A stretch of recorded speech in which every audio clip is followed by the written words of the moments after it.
Welcome back to my channel దుర్గాస్ world. నేను మీ దుర్గా. ఈరోజు recipe వచ్చి ఏంటంటే కొత్తిమీర టమాటా చట్నీ. అందరూ చేసుకునే విధంగా కాకుండా నేనైతే కొబ్బరి వేసి చేస్తానండి. సూపర్ టేస్ట్ ఉంటుంది. మా హస్బెండ్ అయితే చాలా చాలా బాగా తింటారు. ఆయనకి చాలా చాలా ఇష్టం. అండ్ మన సబ్స్క్రైబర్స్ కోసం అయితే నేనైతే ఈ రెసిపీ చేసి పోస్ట్ చేస్తున్నా.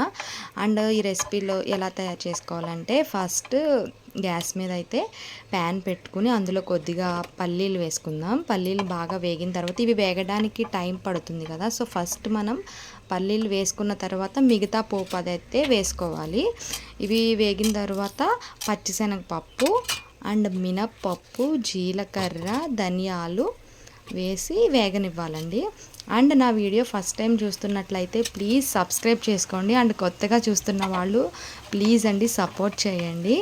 అండ్ ఈ చట్నీ వచ్చేసి చాలా చాలా బాగుంటుందండి. అస్సలు సూపర్ టేస్ట్ ఉంటుంది. తింటే మీరే చెప్పండి, తిన్నాక కామెంట్ చేయండి నాకు ఎట్లా వచ్చిందా ఏంటి అని చెప్పేసి. అండ్ అవి పోపు వేగిన తర్వాత పచ్చిమిర్చి కూడా వేసేసుకోండి. అండ్ ముగ్గిన పచ్చిమిర్చి అయితే చాలా బాగుంటుంది, కారం కారంగా పచ్చడి. అండ్ ఇవన్నీ వేగిన తర్వాత కొద్దిగా కొత్తిమీర, కరివేపాకు కూడా వేసుకుందాము. కరివేపాకు హెల్త్కి చాలా మంచిది కదండి, అన్నింటిలోనూ వేసుకోవాలి. అండ్ మా పెరట్లో చెట్టు ఉంది, సో ప్రతి దాంట్లో నేనైతే కరివేపాకు వేసేస్తాను. ఇవి వేగిన తర్వాత ఒక బౌల్లోకి తీసుకుని పక్కన పెట్టేసుకుందాము. అండ్ ఈ పచ్చడి మా ఇంట్లో పచ్చడి అండ్ ఫ్రైలు అండ్ బాగా తింటారు. నాకైతే చాలా చాలా చట్నీస్ అంటే చాలా చాలా ఇష్టం అండి. పచ్చళ్ళు ఇష్టంగా తింటాను, రొటీన్గా కర్రీస్ కాకుండా. కొత్తిమీర పచ్చడి, టమాటా పచ్చడి, దోసకాయ పచ్చడి. పచ్చళ్ళు అంటే అందరికీ, మన ఆంధ్ర వాళ్ళకి పచ్చళ్ళు అంటే చాలా ఇష్టం కాబట్టి ఎక్కువ పచ్చళ్ళు చూసేటప్పటికి మన నోరు టెంప్ట్ అయిపోతాం మనం, అంత ఇష్టం నాకు పచ్చడి అంటే. అండ్ ఇవి వేగినవి కదా, ఇప్పుడైతే పక్కన పెట్టేసుకుందాం ఇవి. అండ్ ఆ తర్వాత ఈ ప్యాన్లోనే కొద్దిగా కొత్తిమీర అండి. ముందుగానే కొత్తిమీర నేనైతే ఒక కట్ట తీసుకున్నాను కొత్తిమీర.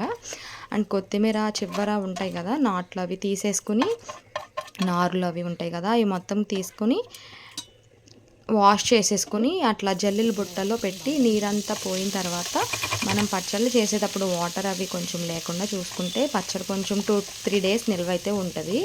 అందుకని చెప్పి వాటర్ బాగా వాడనిచ్చిన తర్వాత ఇట్లా వేసుకుని ఫస్ట్ కొత్తిమీర ఫ్రై చేసుకోవాలి మూత పెట్టి. అండ్ కొత్తిమీర చూసారా మగ్గిపోయింది, కాడలు కూడా. అట్లా మగ్గిన తర్వాత ఏం చేయాలంటే మనం టమోటా ముక్కలు, కొత్తిమీరకి సరిపడా టమోటా ముక్కలు, ఇదిగోండి నేను ఒక కట్టకి 4 అయితే తీసుకున్నాను టమాటా. కరెక్ట్గా చూసుకుని వేసుకోవాలండి క్వాంటిటీస్. టమాటాలు మరీ ఎక్కువ అయ్యామనుకో కొత్తిమీర ఫ్లేవర్ తక్కువ అవుతుంది. సో కొత్తిమీర తక్కువ అయితే టమాటా ఫ్లేవరే ఎక్కువ అనిపిస్తుంది. సో అందుకని చెప్పేసి టమాటాలు మరీ ఎక్కువ కాకుండా దానికి సరిపడా చూసుకుని వేసుకోవాలండి. అన్ని సమపాళ్ళల్లో ఉంటేనే పచ్చడి మనకి టేస్ట్ వస్తుంది. అది అందరికీ రాదు, సూట్ అవ్వదు. నేనైతే పచ్చళ్ళు బాగా చేస్తానని మా హస్బెండ్ అయితే కాంప్లిమెంట్లు ఇస్తారు నాకు. అండ్ ఇందులోనే మనం కొద్దిగా చింతపండు కూడా ఉప్పు వేసేసుకుందాము, ఎందుకంటే వేడికి బాగా మగ్గుతుంది కదా, అందుకని చెప్పేసి వేసేసి మూత పెట్టేసి ఉప్పు కూడా వేసాం కదా మగ్గుద్ది. ఇదిగోండి ఇందులో నేను 4 వెల్లుల్లి కూడా వేసేసాను. అదిగోండి అట్లా వాటర్ అంతా బయటకు వచ్చేసింది కదా. ఇప్పుడు ఈ వాటర్ అంతా కూడా ఫుల్గా మగ్గేదాకా ఉంచుకోవాలి. కొంతమంది ఏంటంటే వాటర్తో ఉంచేస్తారు, అట్లా వాటర్ ఉంచకూడదండి. వాటర్ మొత్తం డ్రై అయ్యేదాకా మగ్గించుకోవాలి. ఎంత మగ్గితే అంత టేస్ట్ ఉంటుంది. కొంతమంది పచ్చి పచ్చిగా అట్లా చేసేస్తారు, అప్పుడు టేస్ట్ ఉండదు. అదిగోండి అట్లా స్మాష్ చేసుకోవాలి. అండ్ ఇది చల్లారిన తర్వాత మనం గ్రైండ్ చేసుకోవాలి. ఫస్ట్ నేను కొబ్బరి వేస్తానన్నాను కదా, ఇదిగోండి ఎండు కొబ్బరి కొంచెం అట్లా ఫస్ట్ ముందు గ్రైండ్ చేసేసుకోవాలి. కొబ్బరి గమ్మిని నలగదు. సో మిక్సీ ఒక పల్స్ ఇచ్చిన తర్వాత అందులో మనం ఫస్ట్ పోపు, పచ్చిమిర్చి, ధనియా, జీలకర్ర ఉన్నాయి కదా, అవి కూడా మనం అందులో వేసేసుకుని అది కూడా మిక్సీ పట్టుకోవాలి.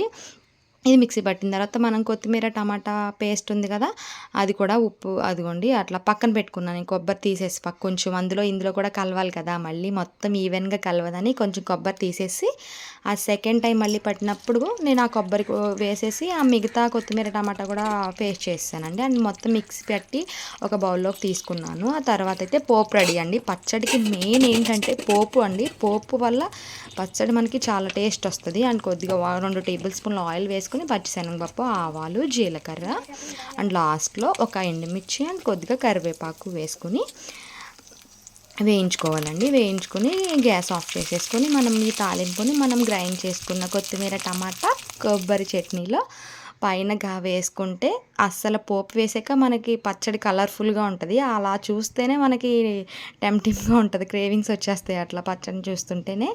ఇప్పుడు మనం పచ్చడి అయితే రెడీ అయిపోయింది మనకి, కొత్తిమీర టమాటా కొబ్బరి చట్నీ. అండ్ మీరందరూ ట్రై చేసి ఎట్లా వచ్చిందో నాకు కామెంట్ చేయండి తప్పకుండా. అండ్ నా చట్నీ నచ్చినట్లయితే ప్లీజ్ లైక్ చేయండి. అండ్ ఇప్పుడు నేనైతే వేడి వేడి అన్నంలో, అప్పుడే వచ్చారండి పిల్లలు, వేడి వేడి అన్నం కూడా రెడీగా పెట్టుకున్నాను నేను. అండ్ వేడి వేడి అన్నంలో ఆ పచ్చడి వేసుకున్నాను. అండ్ ఆ పచ్చడి వేసుకుని కొద్దిగా నెయ్యి కూడా పక్కన పెట్టుకున్నాను ప్లేట్లో. అండ్ దాని కాయను కూడా కాయలేదు, అన్నం వేడిగా ఉంది కదా కరిగిపోద్దని చెప్పి అదిగోండి అట్లా నెయ్యి వేసుకుని అట్లా కలుపుకుని తింటే ఉంటుంది స్వర్గంలో. అస్సలు సూపర్ టేస్ట్. అసలు ఆ రోజు ఫుల్గా తిన్నా నేను అన్నం అయితే. పచ్చడి ఉన్నప్పుడు నేను అన్నం కూడా ఎక్కువ తింటా అండి. అండ్ నేను తింటుంటే మా పిల్లలు నన్ను అట్లానే చూస్తున్నారు, వాళ్ళకి నోరు ఊరుతుందని చెప్పేసి అట్లా కలుపుతుంటుంటేనే అసలు ఎంత టెంప్టింగ్గా ఉందో చూడండి. అలా కలిపేసుకొని నేనైతే తినేసాను. నాకు కలుపుతుండే కొద్ది ఎప్పుడు తింటానా అని చెప్పేసి తినేసి, నేను తింటుంటే మా చిన్నోడు అట్లానే చూస్తున్నాడు అని చెప్పి వాడిని కూడా కేకేసి రారా తిందుగాని అని చెప్పి ఫస్ట్ అయితే నేనైతే ఒక ముద్ద పెట్టేసుకున్నాను. నా ఫేస్ చూస్తే తెలిసిపోద్ది దాని టేస్ట్ ఎట్లా వచ్చిందో అని చెప్పేసి మా చిన్నోడిని కూడా పిలిపించి వాళ్ళకి కూడా ముద్దలైతే పెట్టేశాను, రారా బంగారం అని చెప్పి మా పిల్లలకి కూడా పెట్టేసి తినేసాను. అండ్ ఈ రెసిపీ మీకు నచ్చినట్లయితే ప్లీజ్ లైక్ చేయండి. అండ్ కొత్తగా చూస్తున్న వాళ్ళు ప్లీజ్ సబ్స్క్రైబ్ చేసుకోండి, ఇప్పుడు చెప్తున్నాను అనుకోకండి, ప్లీజ్ అండి సపోర్ట్ చేయండి. అంతే ఈ video. Thanks for watching. Bye bye. మళ్ళీ కొత్త వీడియోతో మళ్ళీ కలుసుకుంటాను.